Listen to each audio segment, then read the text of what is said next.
Now that we've got your attention, let the games begin!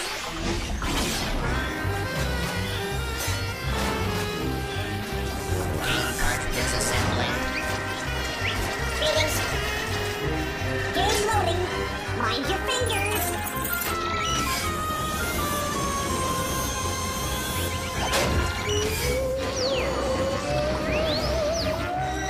Keep working, you rust buckets.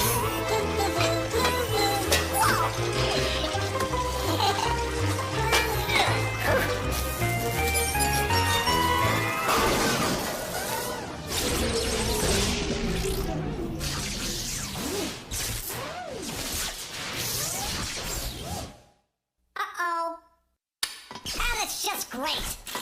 Megabytes, terabytes, downbytes, gigabytes.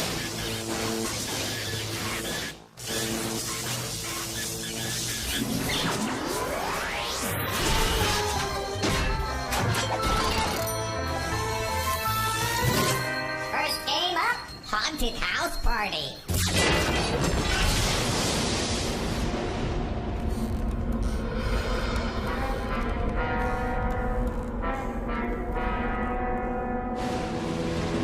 And welcome to the Haunted House Party, where tonight we have an especially dead mystery guest.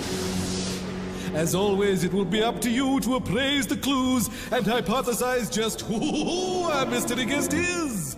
And as she approaches, I implore you to do your work quickly, as we here at the Haunted House have a rather strict deadline.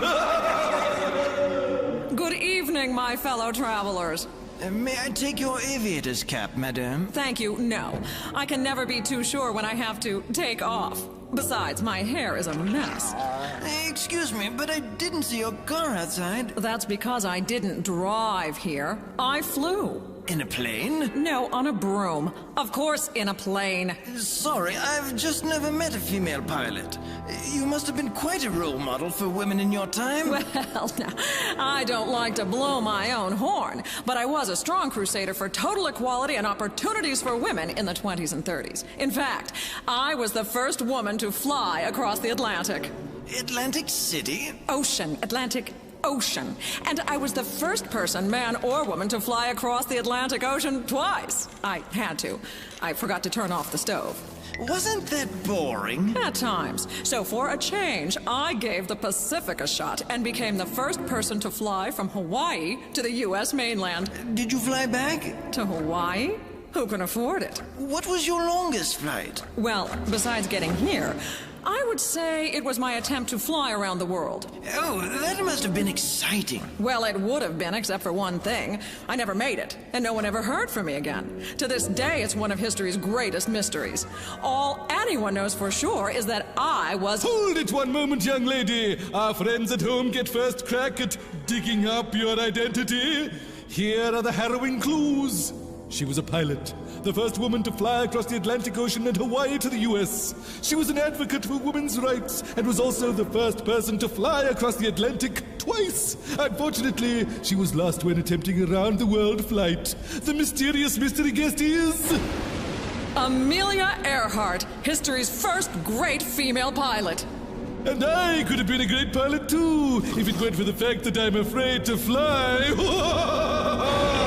Tune in again next time when you're all invited to the Haunted House Party.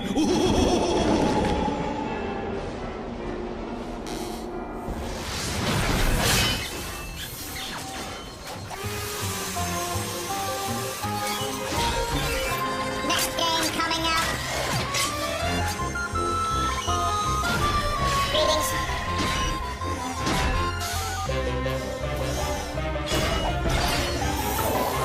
Game time. Captain Bones. Arr, ahoy, matey. Shiver me timbers. Yo ho ho. Look alive, ye lollygaggers. I'm the incredibly dead Captain Bones. I've been sailing the seven seas for an eternity, and I'll tell ya, I'm a bored stiff. The only thing that saves me from going stark raving mad is making up math puzzles using nothing but me own bones. Now watch closely, and just do as I say, or I'll surprise the life out of ye. Just watch me bones. Let me show you what I mean. Here's a picture of a salty dog. If you think you can draw any better, put your bones where your mouth is. Now, supposing I were to ask you to move but one of me bones so that the dog faces the opposite direction. Could you do it without me help? I should hope so. You piccolo playing prancers.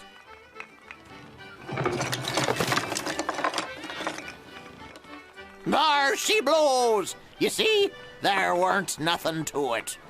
Here 'tis again, 'cause you probably missed it the first time.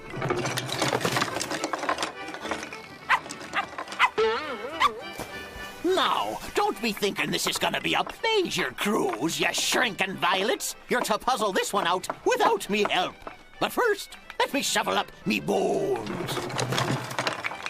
All I'm asking is for you to take away 2 of me bones, so 2 squares are left behind.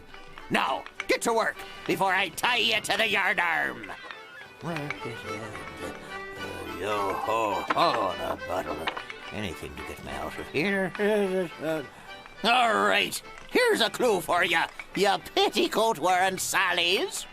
There are 4 solutions to me puzzle, not just one. Need more of me help? Well, I never said the 2 squares needed to be the same size now, did I? When the smoke clears, 1 square will be found inside the other. Stop! Stop! I can take no more of your thumb-twiddling nonsense. Here! There!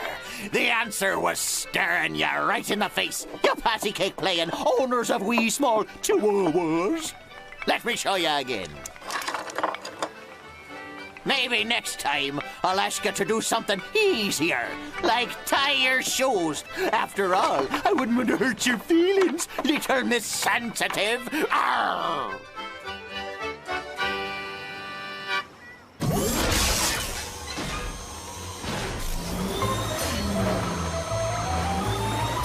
More stuff.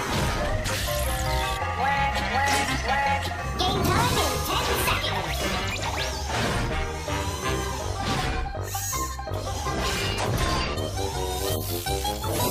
Next game up. Mugshots.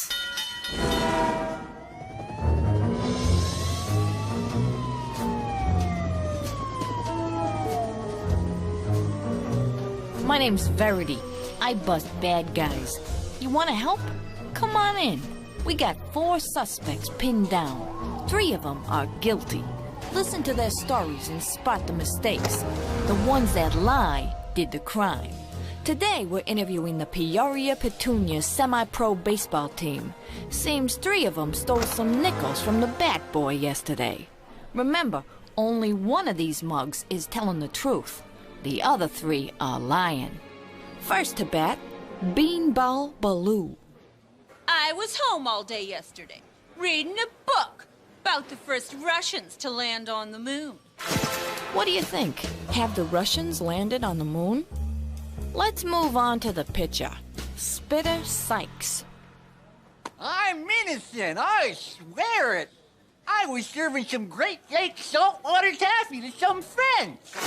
I wouldn't accept taffy from this guy if I had gloves on. But what do you think? Are the Great Lakes filled with salt water?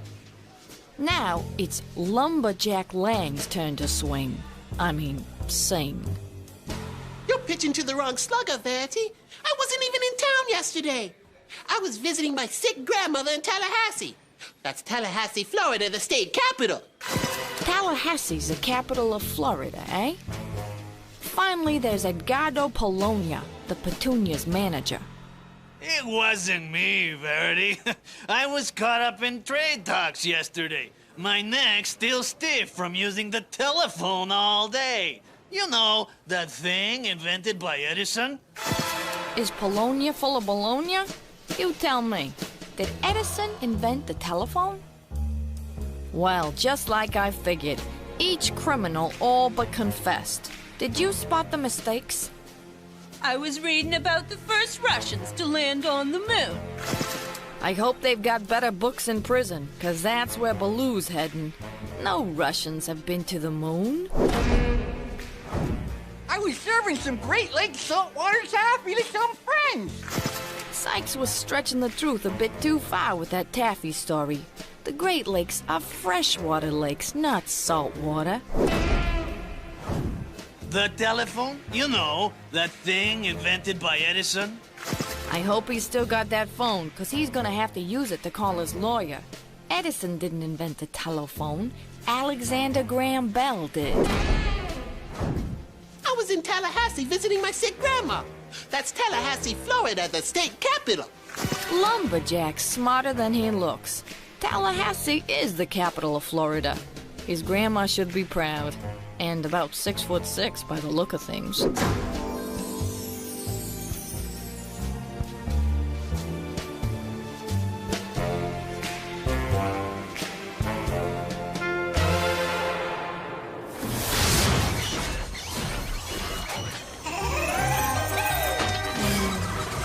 Next game coming up.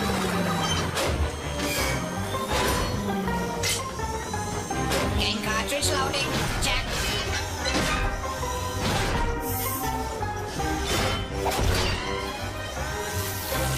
Distraction news on the air in 3, 2, 1.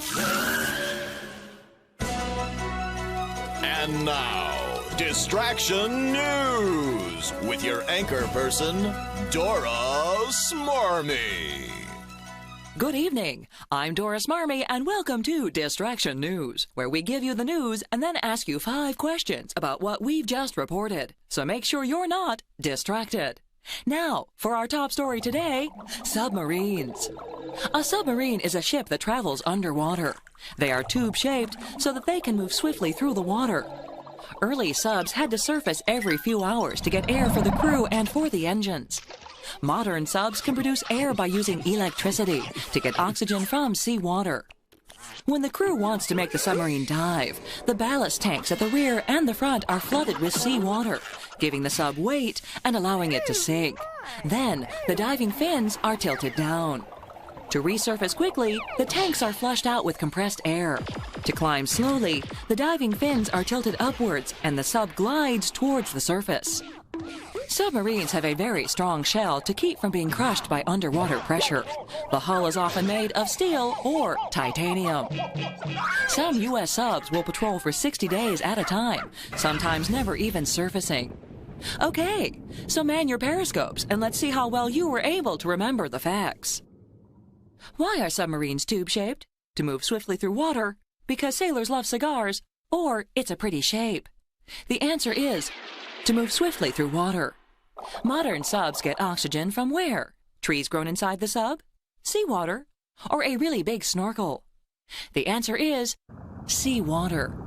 What happens when the submarine tanks are filled with water? The sailors all take baths, they use it for aquariums, or the submarine sinks.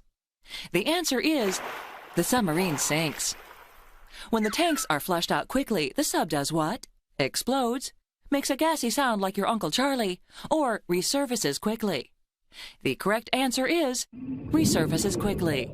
And finally, why do submarines have a strong shell? To keep fish out? To protect its soft, chewy center? Or to keep it from being crushed by the water pressure? The answer is to keep it from being crushed by the water pressure. Well, that story was quite deep, didn't you think? And there was simply oceans of information. Okay, not oceans, but a lot. Enough to fill a ballast tank. Anyway, I guess that's all the time we have for today, but remember, don't ever let anything distract you from watching Distraction News. So long.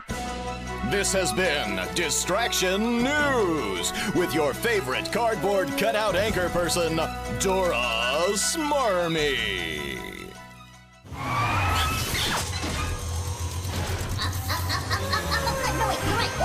Okay, let's get, hold it.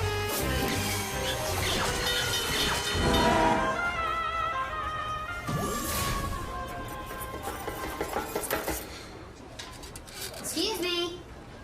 I don't have all day. Hello? Excuse me? Uh-oh.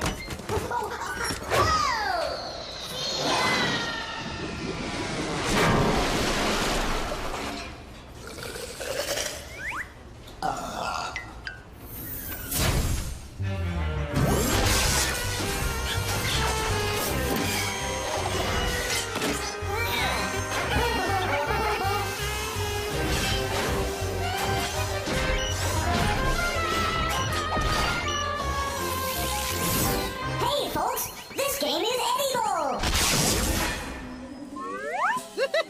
Dally-hoo, kids! How's it going? Your old pal Eddie Bull here at the exciting Walla Walla Washington Zoo. This week we're going to... Eddie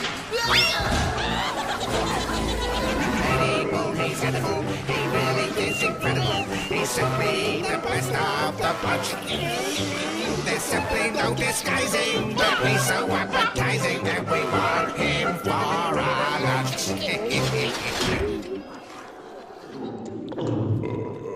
Oh, jeez, just great. Once again, I'm smorgasbord for some ravenous beast. I just don't know which one. So you think you can figure out which it is? That way, maybe I can find my way out of here. I'd do it myself, but as you can see, I'm kind of consumed with being consumed. Okay, everybody, here's your first clue. This animal can change its skin tone to camouflage itself, which means it could be in the room with you right now, and you wouldn't even know it. Ooh.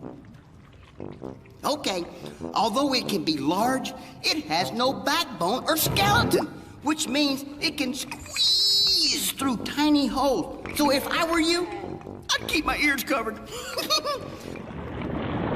Okay, here's the next one. For protection, it can create a smoke screen of ink, although it doesn't own a single pin. One last clue. Its name means 8 feet. So I wouldn't want to get into a kickboxing match. You got it? Of course you do. It's the octopus. Which means it can camouflage itself by changing skin tone. It has no backbone or skeleton, like my agent. It shoots a smoke screen of ink, and its name means 8 feet. Oh, looks like I'm out of here. Eddie Bull, he's edible. He really is incredible. And we want him for our lunch.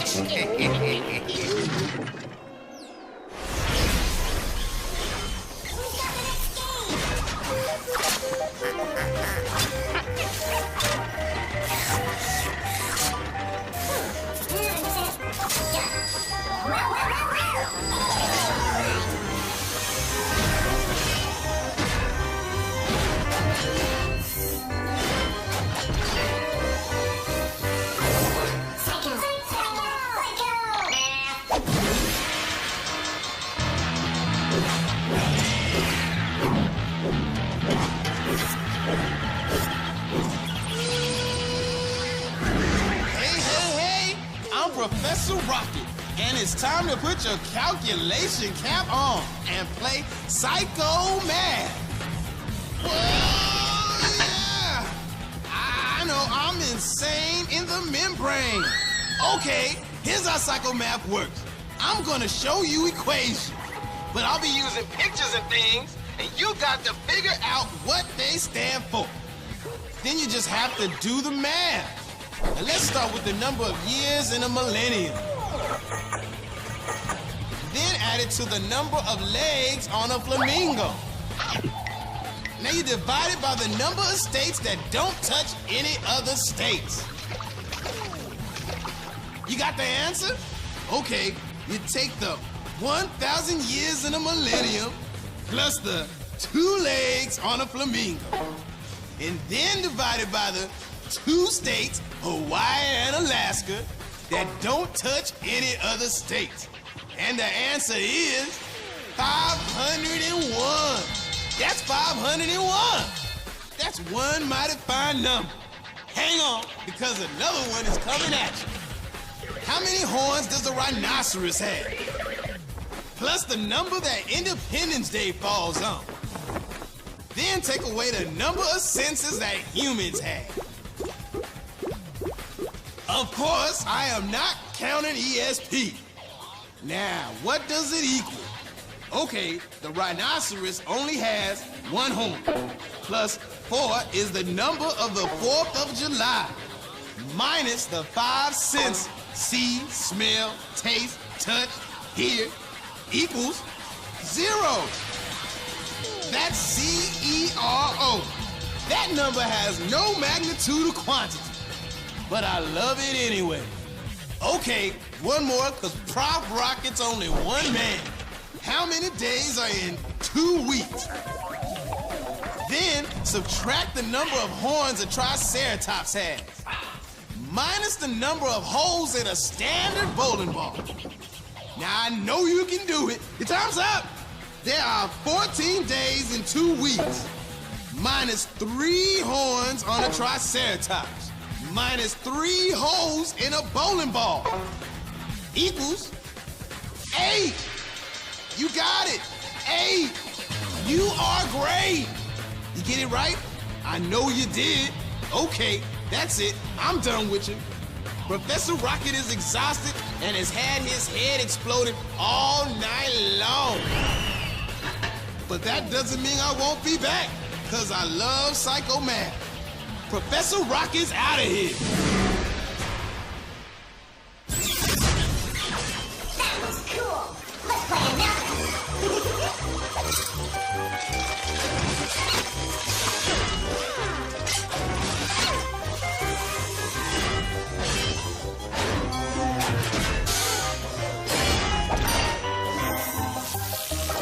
10, 9, 8, 7, 6, 5, 4, 3, 2, 1. It's time to play 10 seconds, where you've got to read between the lines and think up the answers before time runs out.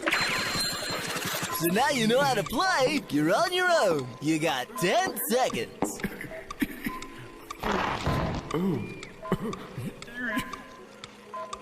The answer is chip off the old block. Next one.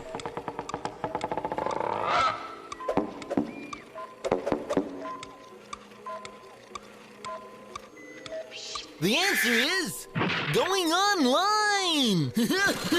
What's next?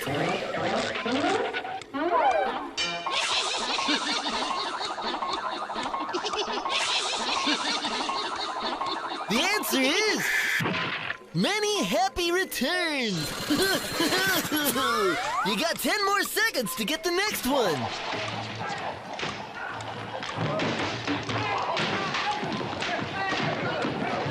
The answer is beating around the bush.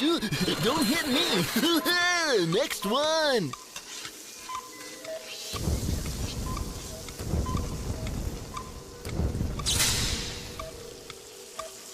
The answer is a flash in the pan. Well, that's it for now. So keep your feet on the ground and your head in the clouds until it's once more time to play 10 seconds. It is time for Crashbox Rewind, where we flash back through the show and remind you how smart you really are.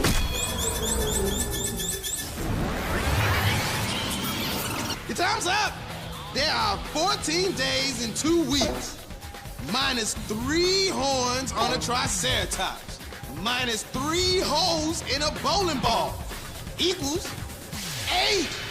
You got it. 8. It's the octopus! Which means it can camouflage itself by changing skin tone. It has no backbone or skeleton. It shoots a smoke screen of ink, and its name means 8 feet. A submarine is a ship that travels underwater. They are tube-shaped so that they can move swiftly through the water. Early subs had to surface every few hours to get air for the crew and for the engines. Modern subs can produce air by using electricity to get oxygen from seawater. Here are the harrowing clues. She was a pilot, the first woman to fly across the Atlantic Ocean and Hawaii to the U.S. She was an advocate for women's rights and was also the first person to fly across the Atlantic twice. Unfortunately, she was lost when attempting a round-the-world flight. Amelia Earhart, history's first great female pilot. Well, that's it for now. See you next time.